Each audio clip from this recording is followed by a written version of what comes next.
Мен уже қызарып жатырмын. Жоқ, еркін форматта істейік, көріп жүрген адамбыз ғой, сол үшін нормально болады. Мен, короче, осылай ыңғайлы отыра берсем.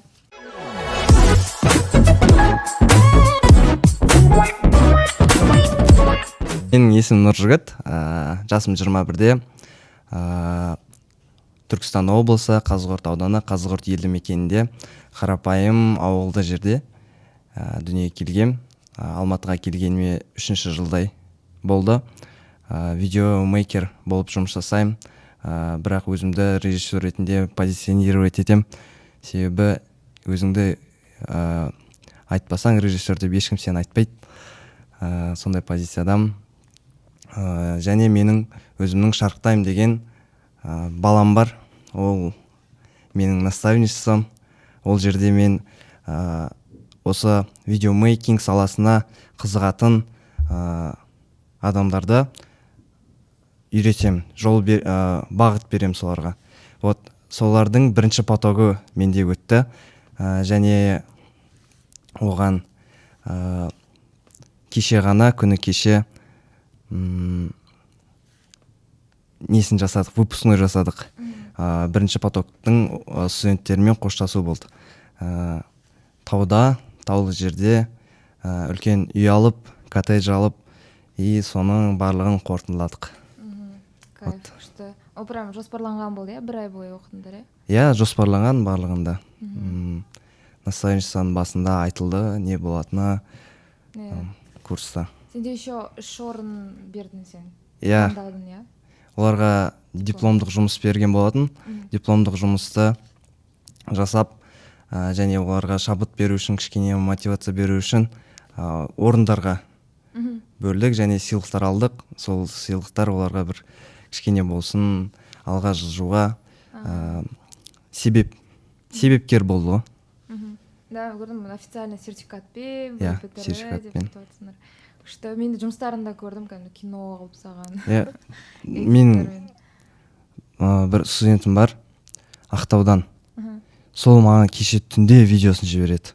Кешіктіріп пак. Если что, кадрларын қой жібересің деп ойлаймын. Да, жіберем. Кино сияқты. Вообще күшті. Кішкене уақыттан кешігіп жіберді. Негізінде орынға бір топ 3-ке кіретін еді смело. Ақтөре красавчик. Просто дедлайн үлгермей қалды, Дедлайн үлгермей қалды, форс-мажорлар болып қалған. Бір вокалист қыз келіспей қалған дейді, сондай нәрселер бар. Вот, мен Ақтөреден сұрадым. Егер сен ертерек жібергеніңде, сен орынға лайықты едің деп ше. Оның айтуы маған орын қызық емес болды дейді. Мен өзімнің жинаған білімімнен, сабақтан алған білімімнен соны реализовать етіп, кайфын алдым, и жетеді маған керек емес орын дейді. Өзін жұмысына өз кайф алып жүр ғой.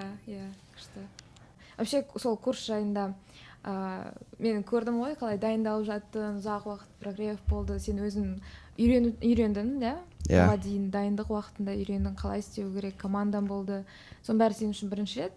И ол нәрсені сен сырттай да бағып қалған шығарсың, басқа біреулердің курстарын, өзінде өткенсің курстарды, оны да білем. И маған қызық болған сол инфобизнес қой, былайша айтсам да. Сенің көзқарасың өзгерді ма? Сырттан қарағанда, и соны өзің көрген кезде істеп. Инфобизнеске мен көзқарасым бұрын андай стереотипный еді. Инфобизнес ол адамдарда ақшасын алу, там қадап кету, либо ауа сату деген сияқты ше. Бірақ өзім башпайдан оқып шыққаннан кейін мен инфобизнеске деген көзқарасым өзгерді. Себебі шынымен үйрететін, интернетте жоқ білімді бере алатын курстар бар екеніне көзім жетті да. Ауа сатпайтын ешқандай. Ары қарай сол кезде миымдағы бір как-то сынған сияқты болды стереотип. Бір бұрышы сынған сияқты болды да. Уақыт өте келе мен просто өзім контентімді, жұмысым жасап жүре бердім. И сол кезде бір андай ой келді. Алладан идея келді да. Мүмкін жасап көру керек деген сияқты. И ол келді, и мен оны қабылдамадым. короче инфобизнес қой деген сияқты ше. Бір күні маған досым жазады, осындай Никита деген жігіт бар, ол сенімен кездескісі келіп жатыр, продюсер, там мощный бір адамдармен жұмыс істеген, танысып көр, сенің саған продюсировать еткісі келеді курсыңа деген сияқты ше. Мен айтамын, маған қызық емес, брат, давай танысып көрейін сонда да деймін. Танысам, кездесу, ол айтам досыма, жаңа Сұлтан деген досыма, ол маған жазсын, давайте көрейік.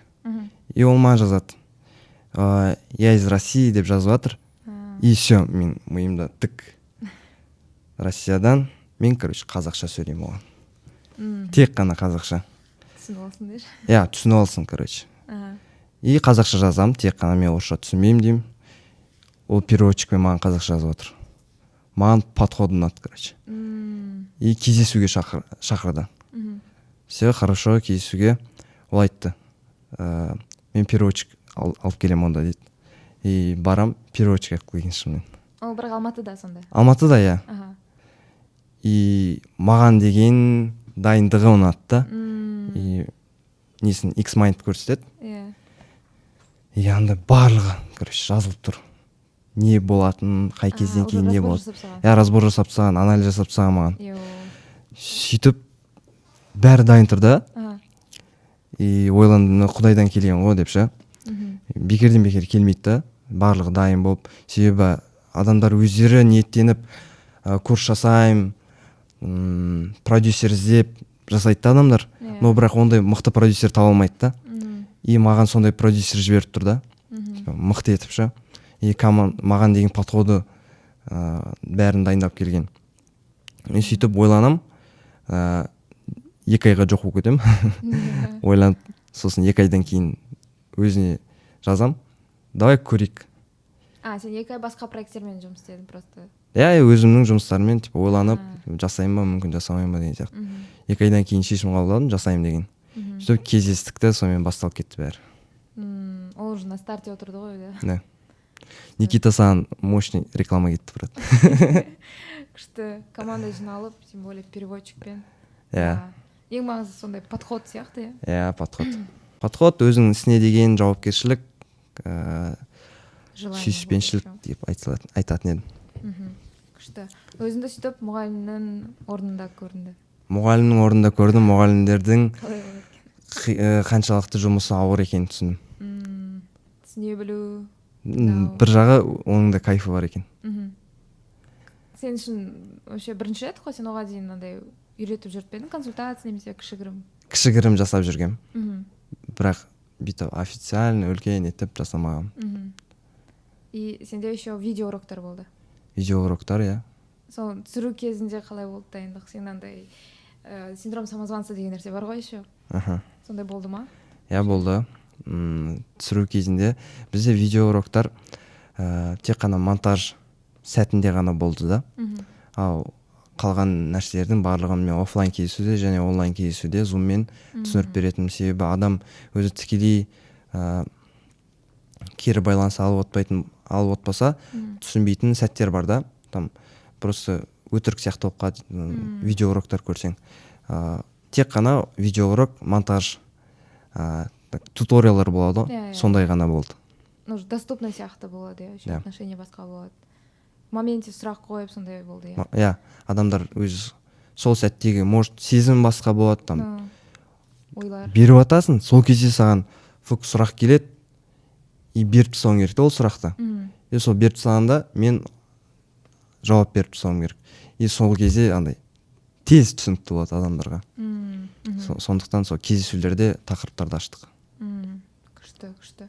Сен жалпы үйреткен ұнады ма, сол процесс ұнады ма? Біреуге бірден беру деген. Айтып берейін, бастапқы 2 сабақ маған өте қиын болды. Себебі мен жаңа ортада қиналам, сіңісіп кетуге, тез сіңісе алмаймын. И адамдардың көңілін табуым керек мен оқушыларымның барлығын бір вайпта ұстауым керек та. И мен ана жерге отырам, келем, барынша тырысам. Бірақ қиындау болады маған. Хорошо, менің оқушыларым арасында позитивный адамдар болды да, позитивный бір қыз болды. И сол барлығын там вайптарын келтіріп, прикол ұстап, жеңілдетіп отыр. менің жұмысымды жеңілдетіп берді. Сол үшін аяулымға рахмет. Күшті. Сен өзің негізі таныдың ба? Кімге сабақ беріп жатқанды, аудиторияны жалпы зерттеген кезде? Иә, біз 2 рет анализ жасадық. Анкета толтырдық. Сол кезде барлығын біліп алған болатынбыз, шамамен қандай адамдар келетін. Бірақ қызық факт, менің курсымда 32 жастағы ақтаулық бір кісі оқыды. Және Япониядан бір кісі оқыды. Қазақтар бірақ. Қазақ қой, сонда оқиды. Күшті. Прям.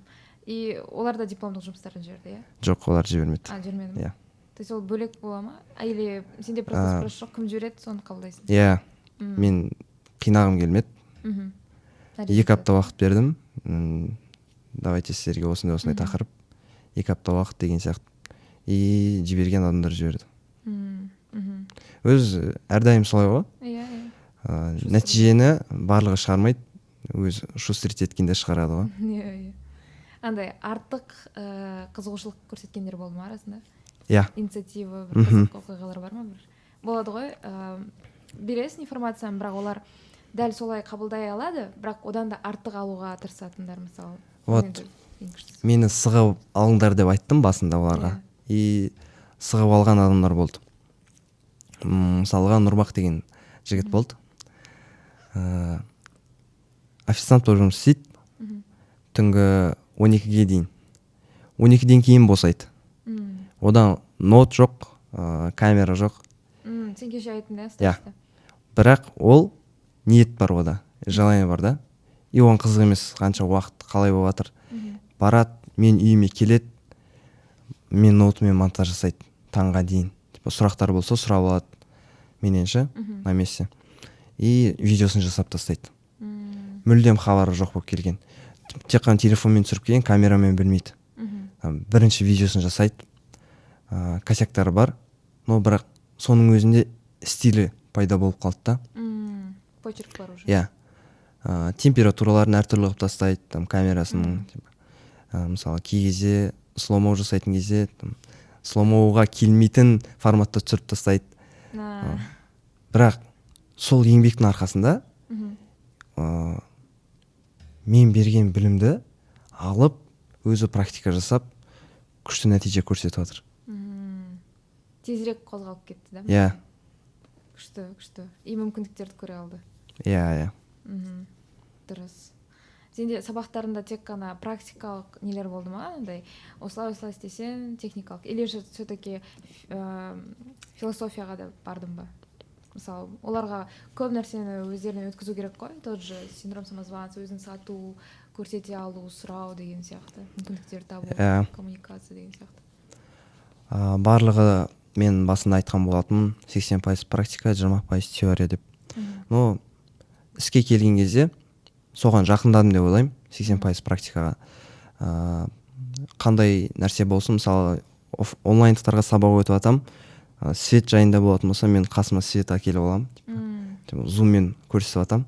Мұнда свет қойсаң, свет тем пайда болады сенде. Мына свет қалай аталады деймін.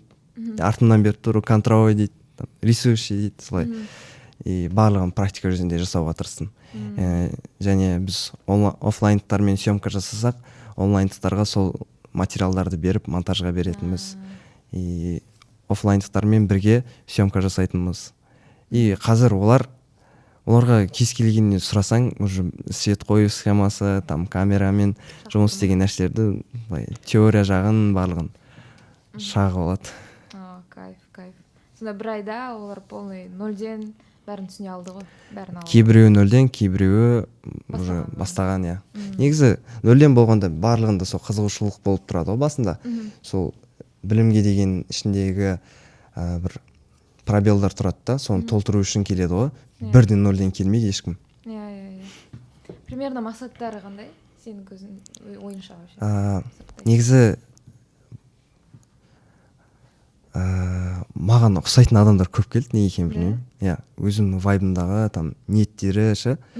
андай өзіңнің бұрынғы 2 жыл 3 жыл бұрынғы өзімді көрдім, иә көбісінен көрдім. Көздерінде от бар, жасаймын деп тұрған адамдар да. Сұрақ қандай еді, ұмытып кеттім.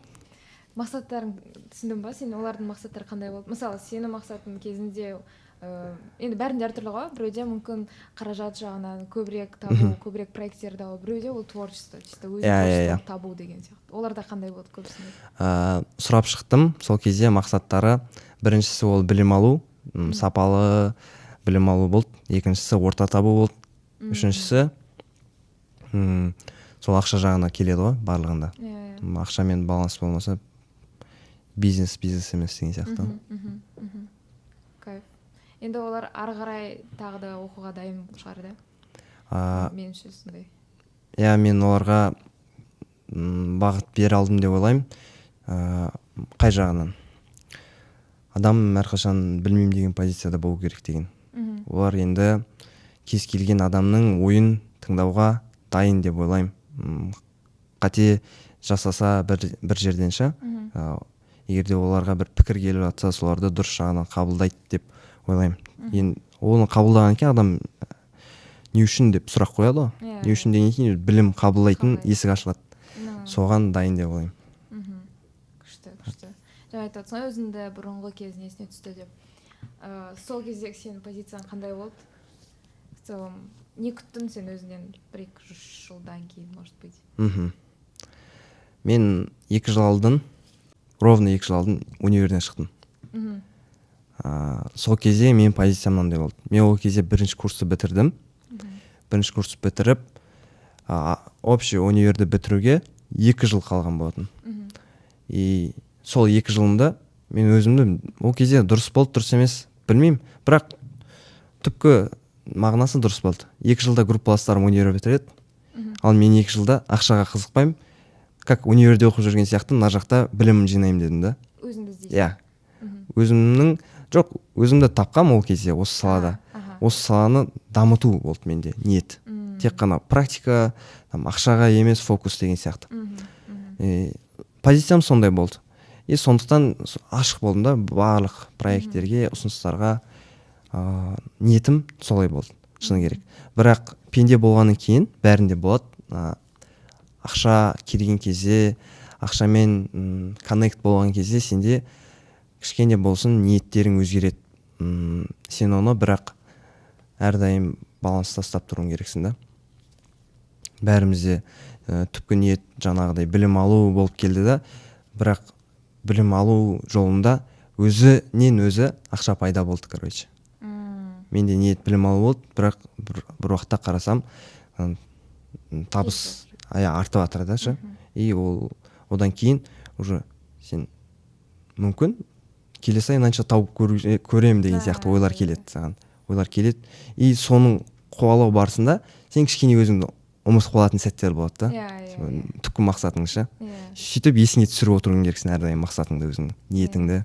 Все-таки еңбек етіп жатсың ғой, сол үшін ол отдача береді бәрібір. Оны ары қарай қалай қолданамын деген нәрсе ол сұрақ. Да. Сенің ең танымалдылық артқан уақыт есіңде ғой? Бәріміз сол кезден бастап таныстық қой, мен де сол кезде таныстым. Антион ба? Иә, концертте таныстық. Сол кезең жайлы айтып берші, сенің ойларың қандай болды? Жалпы бастаған кезде қалай басталды бәрі? Кімге жаздың? Абьюз туралы особенно. Былай болды. 2021 мен Антион концертінде боламын, алғаш рет 26 декабрь күні. И масштабты көремін ана жердегі. Арена? Иә, аренаны. И жұмыс істеп жүрді сол жерде. Видеографтар ше. Қазір енді достарым олардың барлығы. Сөйтіп соларды көремін де қызығам қатты. Неге мен мына жерде жүре алмаймын? Сахнаның жанында олармен бірге армандаймын да. И үйге келем, сразу неге жазып қоямын. 2022 мақсаттар дегенге ше. Нантионмен кездесу, контент жасау деп. Иә, дәл осылай жазып қоямын. Бір жылдан кейін деп ойладың ба? Иә, 2022-де болады деп. 2022 январский событие болып кетеді. Үйде жатам, ауылда. Сөйтіп 20 январь ма келем уже. Қателеспесем сол күні ғой. Отырмын, ешқандай проект жоқ, бизнестер қирап жатыр. Түсініксіз болып жатыр. отырсам маған сообщение келеді, брат, короче, Айдар, рахмет саған. Айдар ғой себепкер. Қиялшы. 91 мобиловка іздеп жатыр. Сен ұсынайын деп жатырмын дейді. Барасың ба дейді. Қорқып кетемін мен. Ана үлкен масштабты елестетемін да. И мен ол жерге дайын емеспін, короче. Ол уақыт келмейді деп ойлаймын. Уақыт келмейді деп ойлаймын. Сөйтсем да білмеймін деймін. Жауабын сосын айтайыншы деймін. Хорошо, күтемін дейді да. И ойланам. И цельді қарасам 91 деп тұр ғой. Бұл сол ғой деймін ғой. Сәт келіп тұр. Соны Құдай беріп тұр маған. Сен ұмытып кеткенсің ол уақыт. Ұмытып кетесің, андай миыңа келген ана қуанышты нәрселер, там қорқыныш барлығы бірге келіп қалған кезде сенің ойыңнан шығып кетеді ғой сондай нәрселер. Сөйтіп неге жасамасқа? Маған беріп тұр. Хорошо, жасаймын деймін.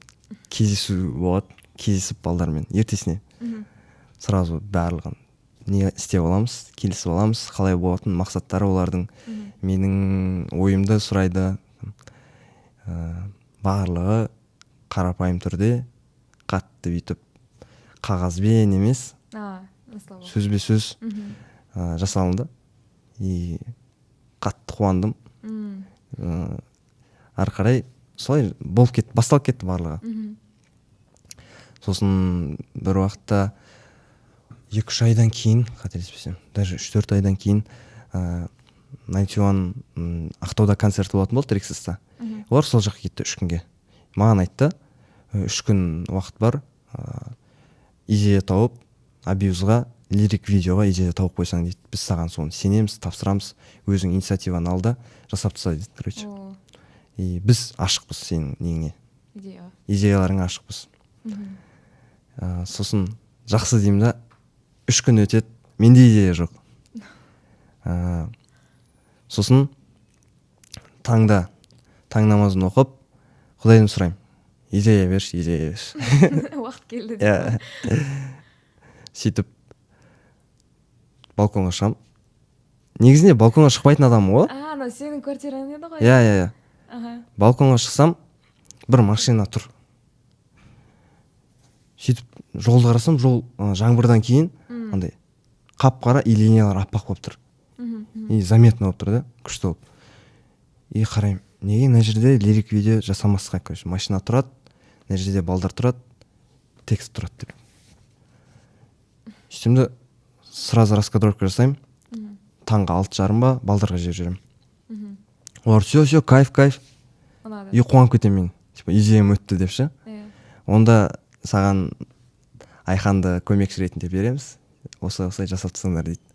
Хорошо, мен айтам, мынандай сочетание цветов керек, маған киімдер. Хорошо дейді да. Сен 1-2 күн ішінде уақытын белгілеп келгеннен кейін түсіріп тастадық. Тура сол көшеде. Да, дәл сол жерде, таңғы 5-те, машина жоқ кезде. Бірақ машина жоқ болады деп ойлағанбыз таңғы 5-те. Бірақ Алматы ұйықтамайды. Машина өте берді. Монтажда алып тастап машиналарды солай бір әрекетін жасап тастады, амалын. Ана бір one-take-пен түсірген сияқты көрініп қалды. Иә. Күшті, кайф. Жаңбыр болмай қалды. Ау? Жаңбыр болды ма? Тура сондай эффект болған жоқ, но сен монтажда істедің, иә? Жаңбыр жауған сол күн түнде. Таңда жаңбырдың кішкене кетіп атқан сәтінде ғана. Жол бірақ андай кішкене сулы болып тұрды. Маған керек эффект сол болды. Синий болу керек болды да, вайб. Күшті. И бірақ сендер ойламадыңдар андай прям вау, эффект болады деп. Отдача. Мен ол видеоны просто түсірдім. Сол күні 2 сағатта монтаждадым, таңда отырып. И дайын уже жібердім балдарға. Сразу утвердили? Жоқ, по-любому не корректировка болады ғой. 91-ға болмайды бірден деген. Да, жаңағы правкалармен, сонымен. Бірақ сол күні аппрув болды. Сал жеріңдер ма? Жоқ. Жаңағыдай. Блин, правкаларын барлығын жасап, сол күн, утверждение сол күні болды. Сөйтіп, солай жасалған видео еді, маған андай қатты бүйтіп не алып келеді деп ойламадым. Арқасынан біраз адамға танылған екен да, оказывается, сол видеодан кейін біраз адам білген, мені таныған, мойындаған деген сияқты. Бірақ ол кезде маған олай сезілмеді ол нәрсе. жай видео жасадым и все деген сияқты болды. Бірақ қазір 660 000 просмотр болып соңғы қарағанда сондай болып тұрған.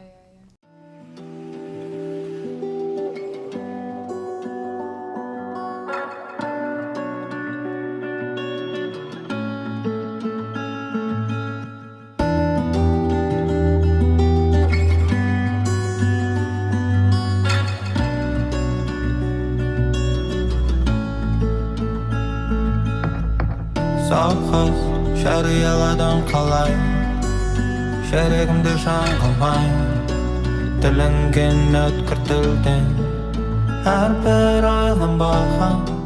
Мен үшін прям жігіткім деген кезде абьюз бірінші есіме түседі сондай ғой. Ең бірінші танысқан кезде де сондай ассоциация туындап кетеді. Иә. Сол негізі көбіне өзімізді білмей жатамыз ғой, бағаламай ше. Негізінде әр жұмыс ол история екен. Әр жұмыс сен оны себебі түсіріп тұрсың ғой, сақтап тұрсың видео материал ретінде или фото ретінде. Ол история болып саналады. Жақсы болсын, жаман болсын, сен ол жұмысыңды кішкене құрметпен қарау керексің. Болған бар ретінде қабылдау керексің. Иә, келісемін. Бірақ сен ол процесте болғандықтан сен оны байқамадың. Байқамадым мүлдем. Ол жерде мен нан айтсам точно қырған жар. Неге? Нанчон тимда жұмыс істейтін адамдар өзін бағаламайды. Неге? Сезілмейді себебі ол жерде. Сен Нанчонмен жұмыс істеп жатқаның шыққаннан кейін барып білесің да. Істегеніңді ше. Да, іште сезбейсің ешқашан. Потому что саған жай болып көрінеді. Болғандықтан ба или мынандай шығар, ол олардың мысынан шығар. Олар звезда и сен просто жұмыс істеп жүрсің. Сен олардың қасында айта алмайсың, мен Нанчонмен жұмыс істеп жүрмін ғой деген сияқты. Просто вайп па қалай айтады? Басқаша қиын сияқты түсіндіру. Да. Атмосфера сол жерде отырған кездегі атмосфера сенің состояниең. Сол сәттегі менің состоянием маған сен Нанчонда жұмыс істеп жүрсің десем, маған қызық емес болатын. Мен просто жұмыс істеп жүрмін. Нанчон деген сияқты. Ну, шыққаннан кейін барып қазіргі Нанчонға қараймын да, сырттан көрген кезде, как фанат ретінде, ол уже саған күшті болып көрінеді. И ойлайсың, мен де кезінде естіп жүріппін ғой деген сияқты. Иә. Андай бар ғой, кумиріңді өмірде таныспаған дұрыс шығар деген сияқты. Жоқ. Жақын араласып. Стереотип. Жоқ, менде сондай, мысалы, менде бір кумир шетелдік бір артистер бар да, бірақ мен олармен қатты жақын араласқым келмейтін еді деп ойлаймын. Себебі маған көре алмаймын. Мен оның әндерін басқаша тыңдайтын боламын. Ол қорқыныш менде де болған. Иә. Менде сол бар әлі. Сен соған сенбейсің, получается. Жоқ, мен оны көрдім ғой өз практикамны өткізіп. И менде әлі де сол баяғы фанат ішімдегі Иглс бар. Қайтадан сол состояние келе алдың ғой сонда шыққан кезде? Жоқ, в процессе де солай болды. Солай болып қалды менде. Прикольно. Артистерде кейбіреуінде бар ғой андай фанатпен істемеу деген сияқты. Сенде ондай болмады ма? Сені фанат ретінде бүйтіп қабылдамады ма? Может, мен білдіртпедім. Олар білмеді. Мүмкін, ондай прям қатты қызығушылығы бар екен сияқты заттар. Жоқ, мен андай болмапты, Нанчон. Иә, қатты болмағанда менде жақсы көретінмін. Әндерін кез келген сенің сәтіңе дайын әні бар да ше. Сенің қалай айтсам болады, состояниеңе да келетін әні бар.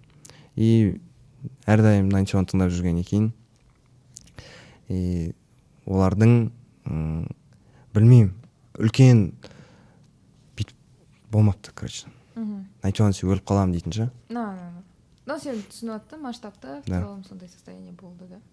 Одан кейін сенде ойлар болмады ма? Басқа артистермен істеп көру деген сияқты. Сенде прям цель ретінде оны қоймадың ба деген нәрсе ғой? Бар. Бар ма? Иә.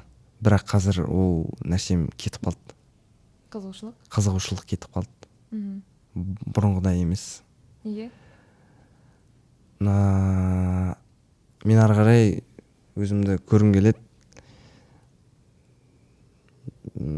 Нұржігіт мысалы там Нанчонмен істеді емес, Нанчон Нұржігітпен істеді деген сияқты ше. Өзімді бірнеше жылдан кейін солай көргім келеді. қатты фанат етіп олай қазір жоқ. Мына мен істесем екен ғой дейтін ше.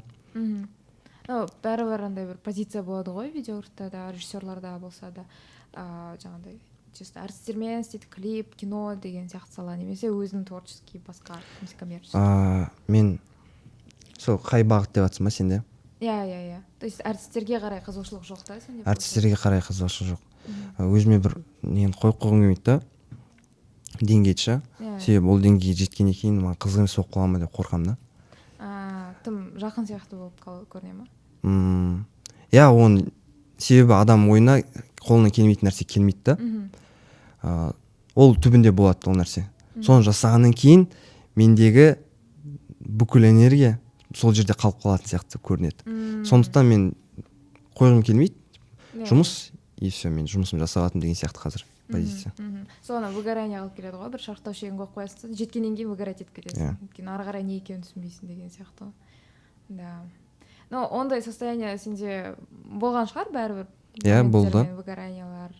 И сен шетелге шығуды қазір күшті бір хобби ретінде аласың. Прям көмектесетін сияқты выгорание кезінде. Или сенде просто олай келмеді?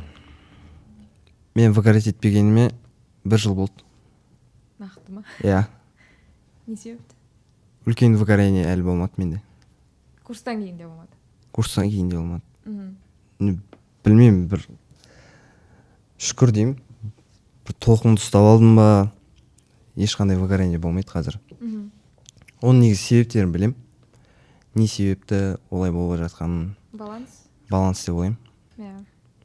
Ол кезде кішкене бала болдым. Сен кішкентай нәрсеге қуана бересің, и келесіде сол дофамин іздеп қаласың да. Саған жетпейді. И жетпегеннен кейін сен выгорать етіп кетесің. Ал қазір ондай не жоқ та. Жұмыс ретінде қараймын. Кез келген нәтижеге.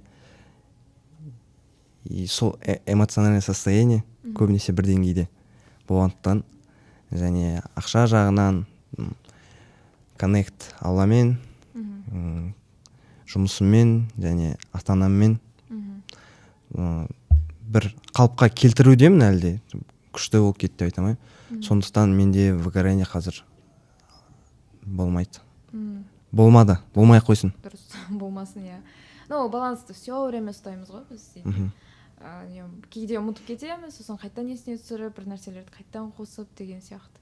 Сонымен путешествие алып келейін дегенім, сен Дубайға бардың, иә, бір рет, и содан кейін сенде сондай бір желание ашылды, сен соған қызық бастадың дедің. Иә. Жақын арада Турцияға барып келдің. Сол жай айтып берсең, сен оқушы позициясынан өзімді ашқым келді дедің ғой, осы жақында көріскенде. Сол жайында айтып берсең, қалай ой қайдан келді? Просто шекараны арт жағын көргеннен кейін, немесе басқа да видеографтардың жұмысынан ба, әлде культура әсер етті ма? Маған мынандай қызық болып бастады. Әр адамның, мысалы, кішкене болсын, танымал емес, бірақ олардың өмірі қызық болып бастады да. Бір уақыттарда. Қалай өтті, қалай келді бұл жерге деген сияқты. Себебі әр адам жетістікке жету үшін оны сол жолда сынайды. Иә, сынайды. Жестко, әртүрлі жолдармен жүргізеді. Иә. Фантастика болып жатады жолдарың ша. Кино. Иә. Негізі қиял болуы мүмкін бұл сөздер, бірақ солай да. Сен ойламаған нәрселер болып жатады өміріңде. Күтпеген қоңыраулар келіп жатады деген сияқты. Вот, сондай әр адамда болады ондай. Иә. В процессе жүрген адамдардың. Қызық, адамдардың өмірі қызық болып бастады. Және жалпы адам қызық болып бастады маған. Бұл путешествие дейін ба, әлде кейін сондай ойлады? Кейін. 2022-де шамамен.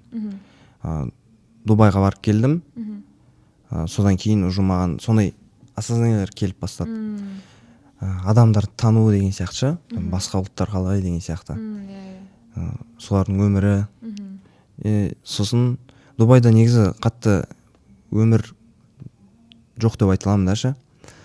Қалыптаспаған ғой енді ол жақта тарих. Просто искусственный болғаннан кейін, иә. Маған осы жолы Турция таңдаған себебім сол. Мен кәдімгі түріктерді көргім келді. Сол жақта адамдармен сөйлесіп көргім келді. көшеде қателесіп түріктерден көмек сұрап там олармен саудаласып там ақшасын келісіп түсіріп бағасын деген сияқты ше. Олар прям саудаласуға келгенде бірінші орында ғой бәрін тамақтарын сұрап вот сондай қызық болды маған. И сөйтіп Турцияға барып сол нәрсені сезініп келдім. И маған қатты ұнады. И ары қарай мендегі ойлар жеңіл болып бастады. Шетелді көру деген сияқты ше. Кішкене ақша жинап уже шетелге кетіп қала беру деген ой бар менде. Саяхаттай бергім келеді деген. Хобби болып қалатын сияқты менің ойымша. Үнемі новый бір вдох па қалай болады ол. Әр келгеннен кейін маған мысалы тоже шетелге демалып болсын жұмыспен болсын барып келгеннен кейінгі әсерлерін айтады да. Бір аптадан кейін сағынып бастайсың дейді. Сағынып қайтадан оралған келеді деген сияқты ғой. И разницаны сенде жесткий контраст қой, все-таки басқа мемлекет, и келесің қайтадан бұрынғы танитын өзің қалаң. Турцияның өзінде жесткий контраст болды мен ішінде жүріп. Ішінде жүріп. Ауылдарда. Біз былай болды. Стамбулда болдық. Келесі күн Аралға бардық. Аралда тишина. Туристер жоқ. Да. Жоқ, туристер барлығы бар. Бірақ қаладағыдай зданиялар көп емес. Там велосипедпен нені Аралды аралайсың. Электрокар жүреді және велосипед жүреді. Басқа өмір да ол жақта. И Стамбулға қайтадан келесің, шумно болып жатады. Бірақ оның өзі қызық. Әр түрлі нәрселер. 1 метр аттайсың, сенде жан-жағын қарайсың, үйлердің стилі әртүрлі. Бір үй бір үйге ұқсамайды. Адамдар әртүрлі. Адамдар саған мән бермейді деген сияқты. Одан кейін Каппадокияға бардым. Каппадокияда мен бір ковбойлар жүретін Молния Маккуин неде жүреді ғой? Өзінің пустынясында, сондай кішкентай қалашығы бар. Дәл сондай сезім болды. Маған Турция басына қызық болмайтын. Себебі адамдар барады, Айя Софияның, Сұлтан Ахмет мешітінің алдында түседі, фотоларын салады, шағалалармен фото салады. И Турция бар осы ма деп ойлайтын. Мен барып өз көзімен көрген кезде басқа сұлулықты көрдім да. Көп, өте көп сұлулық ар жақта. Көре бердім. Сөйтіп жаңағы Каппадокияда вообще мен Калифорнияға кетіп қалғандай болдым ғой. Вообще басқа. Басқа ар жақтың вайбы деген. Сөйтіп американский машиналар бар. Алтта 2 объемдар ше. Үлкен. Үсті ашық сондай. Үсті ашық. Сондай машиналарды көріп, Стамбулдан кейінгі не болады, контраст басқа да, короче. Как будто Америкаға түсіп кеткендей боласың. Прикольно. Түркияның өзінде менде бірнеше не болды да, короче. Сезімдер болды да. Әр қалада әртүрлі. Кемеде басқа болады. Ол жерде қаланың ортасында, сол. Жаңағы Аралға бару үшін 2 сағат кемемен жүресің. Ой, күшті. Сендерде негізі іскерлік сапар болды ма? Не болды? Жоқ, демалу. Бірақ видеографтармен бірге? Жоқ, әртүрлі. Көбінесе видеографтар болды. Себебі менің сенсейім бар, Рамазан аға өзі видеограф. Өзінің аудиториясы көбіне видеограф болғандықтан тур жасағаннан кейін сондай сол бағыттағы адамдар көбінесе келді да. Мен түсіндім, сен енді просто Турцияны түсіріп жатқан кезде әдемі кадрлар сені түсірген көрініп тұр да, бірақ сені түсірген кадрлар тоже әдемі болады. Мен ойланып қалдым да, кім түсірді екен деген сияқты. Бізбен бірге Марғұлан аға барды. Сол кісі Астананың фотограф екен. Жақсы түсіреді, өте қатты. И түсіреді, әдемі жер болса, мен өзім де айтамын, мына жер жақсы, давайте соғайық деген сияқты. Сөйтіп бір-бірімізден коннект жасап алып қалмай бәрін бір-біріміз түсіріп жүрдік. Сол мен саяхат жайында білейін. Келесі мемлекет қандай планда? Мен келесі мемлекет Японияда ойлағам. Японияға виза керек қой. Жоқ, ол проблема жағын ойламадым, мен просто Японияда ойладым. Вот. Бірақ та одан да үлкен проблема бар екен. Қандай? Менің ішімде пустота болып қалуы мүмкін дейді да. Японияны көргеннен кейін, ар жақтың өмірін көргеннен кейін тазалықты, иә, барлығын көргеннен кейін мәдениетті сен адам ойына келу мүмкін дейді, жаңағыдай сезім Қазақстанда тұрғым келмей қалады деген сияқты. Себебі мен ол жақта барғаннан кейін бір апта тұрып келемін ғой, бір апта көріп келемін, шамамен бір апта 10 күн деген сияқты. Ол кезде адамға жетпейді, ол қанбай қаласың оғанша бір аптаға.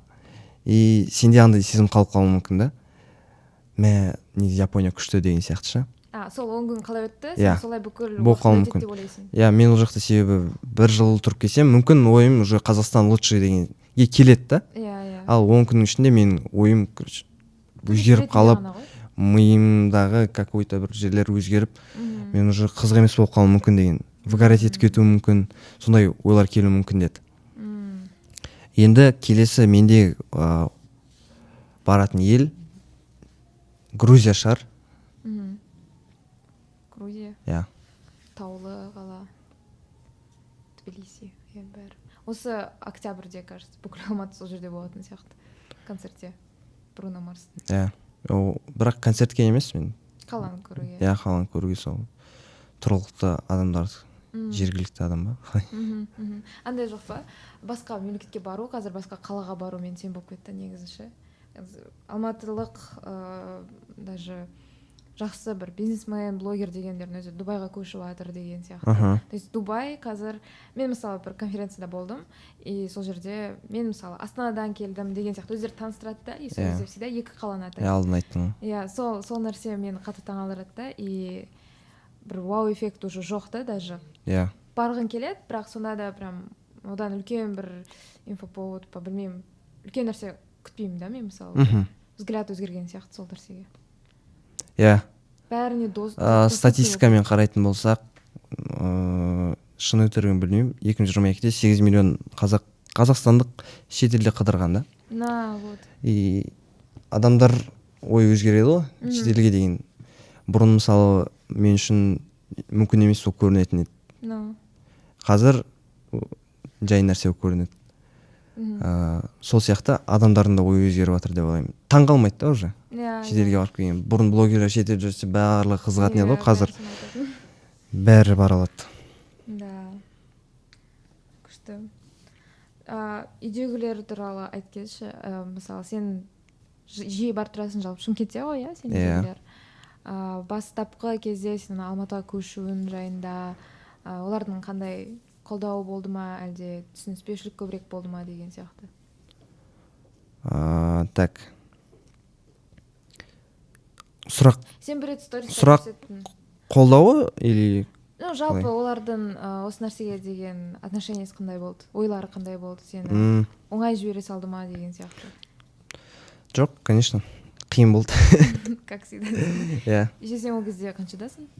19. 19-да. 19-дан ба? 2021. Иә, 19-дан.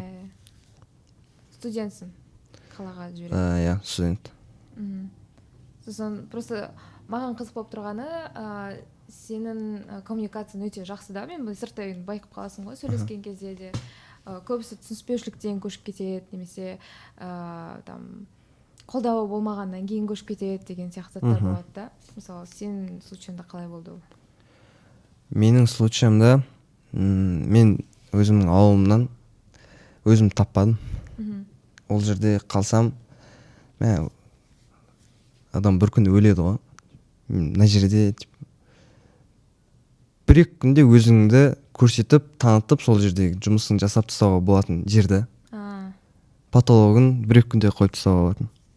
И саған қызық емес. И сен үлкен нәрсе іздей бересің ғой. Мені Алматы ғана түсінеді деген әңгіме ғой. Ол жақта шынымен мені түсінбейді. Жоқ, әке-шешем барлығы түсінеді. Халықтар деген сияқты. Мен ол жақтағыдай өзімді еркін ұстасам, адамдардың андай көзқарасы басқаша деген сияқты.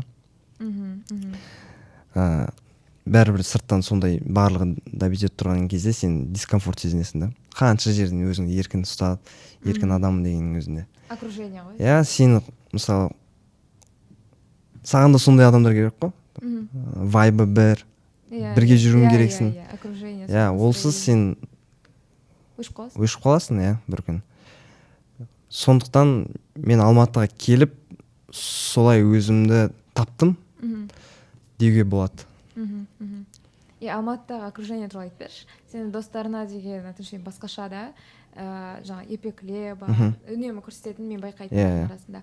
Сен үшін сен қандай доспын деп ойлайсың өзіңді, и ол отношенияны қалай құрдыңдар, сол окружение қалай таптың мысалы? Мен осознанно келдім бұл достыққа ше. Епеклемен таныстым. Бір күні кездесуге шақырды. Барлық Алматыдағы кім процесте жүр, там кім бірдеңе жасап жатыр деген сияқты жігіттерді жинады. Ол тоже видеограф, фотограф. Сол кезде біздің қасымызда қазіргі мықты продюсерлер Дархан Жолшыбековтің несін запуск жасаған Қасым Қазақ деген. Сырттай көрген. Иә.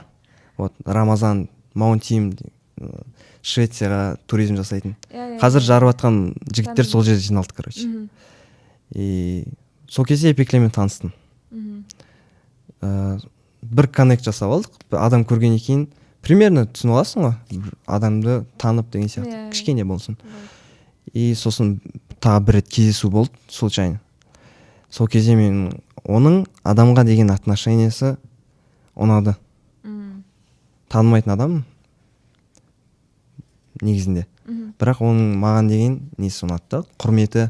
Иә, маған құрмет көрсетіп тұрған кейін мен оған екі есе көрсеткім келді да. И сөйтіп жақсы коннект жасап кеттік, ұстап алдық. Сосын мен ойладым, мынау жақсы дос болатын адам. И өзіме байланысты, егер ары қарай жақсы дос болып кете алу, коннект жасау, бір-бірімізді түсініп кету деген сияқты өзімізге байланысты дедім да. Сосын оған айттым, өз өмір сондай әртүрлі ситуациялармен көрсетті да, кім екенін ше. Маған қатты ұнады. Оның құрметі адамдарға деген, өзінің қызына деген, Айкүнге, басқа да адамдарға деген ше. И әртүрлі ситуация болады ғой. Ренжіп қалатын анау-мынау деген сияқты. Біз ол нәрсені қазір дұрыс қабылдаймыз. Настроение болмай тұрмын, айтамыз не үшін екен. Мен Епеклеге ренжісем, ренішімді айта аламын. Ол маған айта алады деген сияқты. Ашық түрде, иә. Іште қалмайтындай достық болып жатыр да бізде. Қазір көз тимесін деймін, әрі қарай жақсы болып кетсін деймін. Уже осознанно достық деген басқаша болады екен. Ответственность бар. Иә, жауапкершілік, бір-біріңе деген құрмет. Еще бір сферадан қызығушылық. Бір сферадан. Иә, мен оған өзімнің кез келген состояниемді бара аламын да, айта аламын. Оған емес, негізі біздің достық Айкүн үшеуміздікі ғой. Үшеуміз бірдей доспыз ғой. Бір волнадағы адамдармыз. Не жасасақ та бір-бірімізге қолдау бере аламыз, короче. Жарасып кете береді. Иә. Родной болып кетеді ғой, короче. Уақыт қой, енді қанша уақыт өтеді, соған байланысты да достық барынша крепкий бола береді ғой. Иә. Сыналып, соңында. Сол. Сол маған қызық болғаны, тағы да видеографтардың арасындағы конкуренция бар ма вообще? Бәрін всегда дос болып жүресіңдер, бәрін всегда бір жерде бір-біріңді тартуға ашықсыңдар да, мысалы. И соның бәрін сырттай бақылай отыра, маған қызық, конкуренция бар ма вообще араларында? И бір амбициялар мүмкін? Егер де мен конкуренция дейтін болсам бар ғой, дамымайтын едік, менің ойымша ше. Дос болу керек барлығы. Себебі Аллах тағала ризықты әркімге жеке береді. Мысалы, сен видеограф болатын болсаң, мен сенің ризығыңды тарта алмаймын ешқашан. Ну да. И оны конкурент ретінде қабылдап, сен просто энергияны құртасың да. Жаңағыдай здравый конкуренция бар ғой, қайда сен түсінесің да, кім қандай проекттер жасап жатыр, мысалы, и сол нәрсеге талпынасың, или сол жерде анализ жасайсың, вообще рынокта не болып жатқанын түсінесің деген сияқты момент қой. Иә, анализ жасау деген бар. Лично өзімде бар. Кім қалай жасап жатыр, кім дұрыс, кім кім онша емес бағытты что-то кетіп бара жатыр деген сияқты. И мен қай бағытқа жылжысам дұрысырақ деген сияқты нәрселер бар. Иә, Но бірақ көре алмаушылық деген ондай жоқ. Ну да. Ол конкуренция жалпы олай емес, енді ол қалай адам қабылдайды соған Иә. байланысты да. Осыны көріп отқан тағы бір видеортар болса, конкуренция ұстап жүрген жаңағы әңгіме ғой. Ешқашан өзіңізді біреумен конкуренцияда ұстаудың қажеті жоқ. Егер ұстайсың ба, американский режиссерлармен, там шетелдікмен, западпен ұстай бер. Сол кезде сен мықты боласың да олармен салыстырсаң. Ал қазақстандықмен салыстырып өзара әлі мобилограф болып жүр, мобилографтарды салыстырып жүрсең, ол сен өспейсің. Сенің целің ар жақ болу керек қой. Келісемін. Бізде де конкуренция біз сеземіз да, бізге. Мен негізі Айхан пайда болғанда ғана сездім. Пайда болғанда енді ол өзін көрсете бастағанда. Түсінесің ба? Айжаннан сезбеймін десе. Жоқ, просто басында біз Айжан екеуміз ондай осы туралы айта бастайық, көрсетейік, сөйлесейік деген нәрсемен ояндық та бірге. И одан кейін қарасақ, ешкім ол нәрсені айтпайды. Енді біздің сферада мысалы продюсер не жағынан айтылмайтын заттар көбірек, чем больше стилет та, енді бәрі проекттермен мақтанады, проекттерді істейді деген сияқты. Оны да түсінікті. И сол Айханды айтып бастаған кезде қызық бола бастады жалпы. Барлық нәрсе қызық бола бастады. Ол нәрсе менде хорошая позиция ол нәрсеге. То есть мен оған жарыс сияқты да емес оны қабылдау.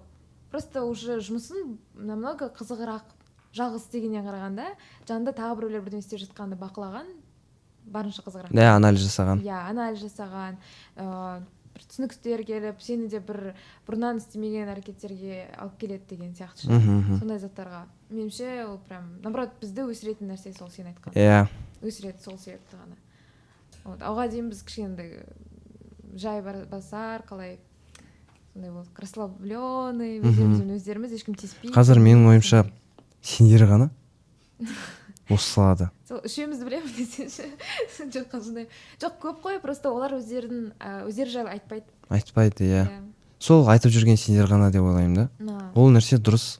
Себебі қазір уақыт өте келе адамдарда творчество деген қызығушылық артып жатыр, әншілер көбейіп жатыр, артистер көбейіп жатыр деген сияқты. Олардың әрқайсысына менеджер керек, директор керек. Мамандар по идее жеткіліксіз.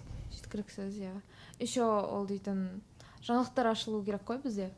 Осы салада да жаңалықтар керек та. Мысалы, типичный концерт бермей, жаңағы бізде семинар болды, жақында сен болдың, сол жерде айттық, мысалы. Осындай жасалып жатқан концерттерден бөлек тағы да бір жаңадан алып келетін, жаңа дем болатын заттарды ойлап табу үшін де адамдар керек қой. Иә. Жаңа көзқарас керек бізге. Менің ойымша ары қарай осындай концерттер бола берсе, халық жинап беретін, уже қызық емес болып кететін сияқты. Какой-то сахнаны қозғалтуымыз керек па, білмеймін. Бір от жағып, бірдеңе жаруымыз керек па, бір перформанстар керек болып жатыр. А то менің өзіме мысалы қатты қызық емес болып бара жатыр концерттер. Бізде еще әншілер де қайталана береді. Қайталанып кетті бәрі, иә. Барлық фестте лайнап бір болып кетті. Реально. Кім хитовать етеді, соны шақырады, өйткені оны адам келеді деп айтады. Бірақ менің ойымша олар да осы нәрсені түсініп жатыр. Иә, олардың арасында тоже. Бірақ қазір көріп отыр айтатын жерден олар кім бізді айтатындай деп, иә. Ол нәрсе оңай емес, иә, білем. Ұмтылған да дұрыс қой соған. Ол соларды өсіретін сала. Әркімнің саласы бір-біріне байланысты да, біреу өсіп жатқан кезде басқалар қалып қалады. Никак. Вот. Сондай. Рахмет подкастқа келгеніне столым. Мен үшін бұл андай бір жаңадан нәрсе ғой. Мен негізі көбірек тырысқам, біраз адамдармен бастауғашы подкаст деген. Көп адамдар қызыққан. Бірақ ешқашан осылай моторға дейін жеткізбедік та. Осы жолы мен просто алдым да, дайын нәрсеге просто осылай жалдай салайын, зато тезірек кетеді дедім. Сол нәрсеге дайын болдым, бірден бастап кеткеніме қатты қуанып отырмын. Сенен бастағаныма қуанып отырмын. Рахмет, мен үшін құрмет. Бірінші осындай болып тұр менде. Иә. Мен уайымдадым кеше, не айтам деп ше. Мен ойым, бар ойым пайдалы болды. Негізі қазір кішкене факт болып кетті да. Андай философияға кетіп едік. Неге? Нормально? Нормально ма? Иә. Негізі адамдарға сол пайдалы болсақ, білмеймін кім қалай қарайтынын, но бірақ біздің волна басқа мысалы олдскулдағылар бар ғой, Юсупов деген сияқтылардан бөлек та негізі. Біз сол өзіміздің немізді қалыптастыруымыз керек. Осындай керек негізі, керек болып жүрген площадка. Бірінші рет сөйлеп тұрмын осылай. Рахмет. Сенде бірақ болды ғой бір интервью Аторренталда болды, кажется. Аторрент. Мини ғой енді. Reels Подкаст деген бірінші рет менде. Вообще. Мен үшін құрметтім, менде бірінші рет болған. Және маған өзіміз енді соңғы күндерде сөйлескен кезде де байқадым да, вот нақты бір историяны аша алатын, нақты бір сразу түсінікті болады. Біз қай заман десе дұрыс болмайды, біз қай поколение екеніміз түсінікті болады да біздің әңгімеден. Себебі біз жаңағыдай біреулердің шарықтау шегін көрдік, фанат та болдық ол уақытта, и қазір өсіп жатқан момент бастап қалдық та мысалы. Біз уже түсінеміз так. Осознанно келеміз. Да. Айта аламыз ол жайында. И жаңағы синдром самозванца, оның бәрі болды да, оның бәрін түсініп уже біраз өткен уақыт қой қазір. Маған енді тек действие ғана қызық мысалы. Вот. Сол сен шақырғаныңа қатты қуаныштымын. Осы площадка жалпы бізден қатарластарымызға жаңағыдай ашылмаған продюсерлерді ашқым келеді мысалы. Олардың айтары көп екен. Сен историяның арқылы, жаңа пайдалы болдық па деп жатсың ғой. Историялардың арқылы басқа да видеограф емес, жалпы біздің қатарластар немесе біздің артымызды қуып келе жатқандар бар, бізден үйренгісі келетіндер бар. И олар үшін көздері ашылады сияқты. Бәрі реалистично екеніне. Қаншама мысалы 10 мыңдаған, 20 мыңдаған адамдар бар ғой, осы салаға қызығатын, енді бастап келе жатқан. Кішкене болсын неміз бар ғой, опыт работы, короче. Соның дұрыс жағын бере алсақ, қай жер қате, қай жер дұрыс деген сияқты. Солар сол жолда 2 жылда емес, мысалы тезірек өтеді. бір жылда өтсе, сол оларға жеңіс деп ойлаймын да. Біздің жеңіс те сол деп ойлаймын. Конечно, мен өзім сондай өскен адамдардың, басқа адамдардың историяласын естіп, ол қателіктерге уже жоламайсың да, түсінесің не үшін деген сияқты. И солай тезірек жетесің деген нәрсе. Олай бастарыңа тиген сәтті іздемеңдер.